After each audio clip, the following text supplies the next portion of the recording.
और आज भी संभल को लेकर सियासत जोरों पर रही। आज सुबह संभल जाने की राहुल गांधी की जिद पर ऐसा विवाद गहराया कि गाजीपुर बॉर्डर छावनी में तब्दील हो गया। जी हां, नेता प्रतिपक्ष राहुल गांधी और प्रियंका गांधी वाड्रा ने आज संभल जाने का मन बनाया, लेकिन प्रशासन ने पहले ही कह दिया था कि 10 दिसंबर से पहले ना आए।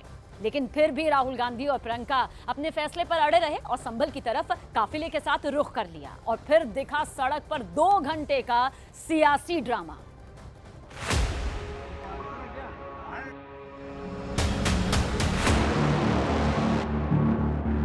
संभल पर संग्राम, गाजीपुर बॉर्डर पर सियासत। 2 घंटे तक सड़क पर राहुल का संग्राम। राहुल और प्रियंका लौटकर दिल्ली आए। संभल पर सियासत की दिशा क्या है? संभल में सर्वे पर हुए संग्राम के कारण 5 लोगों की मौत पर दिल्ली की सियासत गरमाई हुई है। संभल में शांति है, लेकिन सियासत में अभी तक शांति नहीं आई, जिसकी एक झलक आज दिल्ली से उत्तर प्रदेश को जोड़ने वाले गाजीपुर बॉर्डर की सड़क पर देखने को मिली। उत्तर प्रदेश के तमाम मामलों पर मुखर रहने वाली प्रियंका गांधी और नेता प्रतिपक्ष राहुल गांधी ने संभल का रुख किया तो उत्तर प्रदेश पुलिस ने पूरी तैयारी से राहुल गांधी और प्रियंका गांधी के काफिले को दिल्ली की सीमा पर ही रोक दिया। और इसके बाद शुरू हुआ सियासी हंगामा। सुबह करीब 10 बजे राहुल गांधी और प्रियंका गांधी दिल्ली के अपने आवास से संभल के लिए सड़क के रास्ते निकले। करीब आधे घंटे बाद यानी 10:30 बजे के आसपास गाजीपुर बॉर्डर पर पहुंचे, लेकिन बैरिकेडिंग के कारण राहुल और प्रियंका का काफिला रुक गया, जिसके बाद कांग्रेस का सांसद और नेता अधिकारियों से बात करते नजर आए। इस दौरान करीब 1.5 घंटे तक राहुल और प्रियंका गाड़ी में ही बैठे रहे और फिर करीब 12 बजे दोनों ने गाड़ी के बाहर संविधान की कॉपी दिखाकर मीडिया से बात की और संभल जाने से रोके जाने को लेकर सीधा सरकार पर हमला बोल दिया। राहुल गांधी ने साफ कहा कि मौजूदा दौर में संविधान की कोई वैल्यू नहीं बची है। नेता प्रतिपक्ष को संभल जाने से रोका जा रहा है। संभल जाने की कोशिश कर रहे हैं, पुलिस मना कर रही है, अलाउ नहीं कर रही है। एज एलओपी मेरा अधिकार बनता है कि मैं जा सकता हूं, मगर तब भी वो मुझे रोक रहे हैं। मैंने कहा है कि मैं अकेला जाने को तैयार हूं, पुलिस के साथ जाने को तैयार हूं, मगर उन्होंने वो भी बात एक्सेप्ट नहीं की। हालांकि राहुल गांधी के आरोपों से पहले ही संभल प्रशासन ने किसी भी सियासी यात्रा के लिए 10 दिसंबर तक रोक लगा दी थी और सभी से अनुरोध किया था कि 10 दिसंबर के बाद ही संभल आए। हमने सभी से अनुरोध किया है कि 10 दिसंबर तक सभी संवेदनशीलता और सतर्कता को देखते हुए न आए। इसीलिए रणनीति यही है कि 10 दिसंबर तक कोई न आए। डीएम के आदेश के बावजूद करीब 2 घंटे तक राहुल गांधी संभल जाने को लेकर गाजीपुर बॉर्डर पर डटे रहे। हालांकि प्रशासन जब तमाम दबाव के बाद भी पीछे नहीं हटा तो करीब 12:40 पर राहुल गांधी अपने नेताओं के साथ दिल्ली लौट गए। हालांकि इन 2 घंटों में सियासी बयानों के तीर भी खूब चले।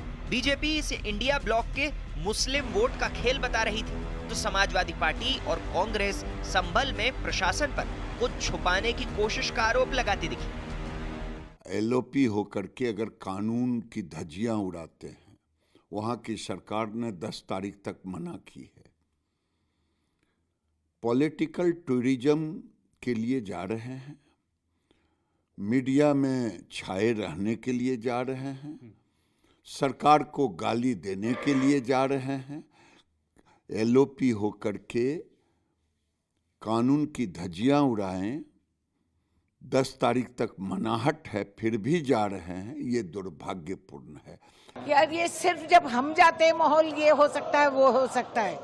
जब समस्या वहाँ हो रहा है उसका जिम्मेदारी कौन पे, ये तो बता दीजिए ना।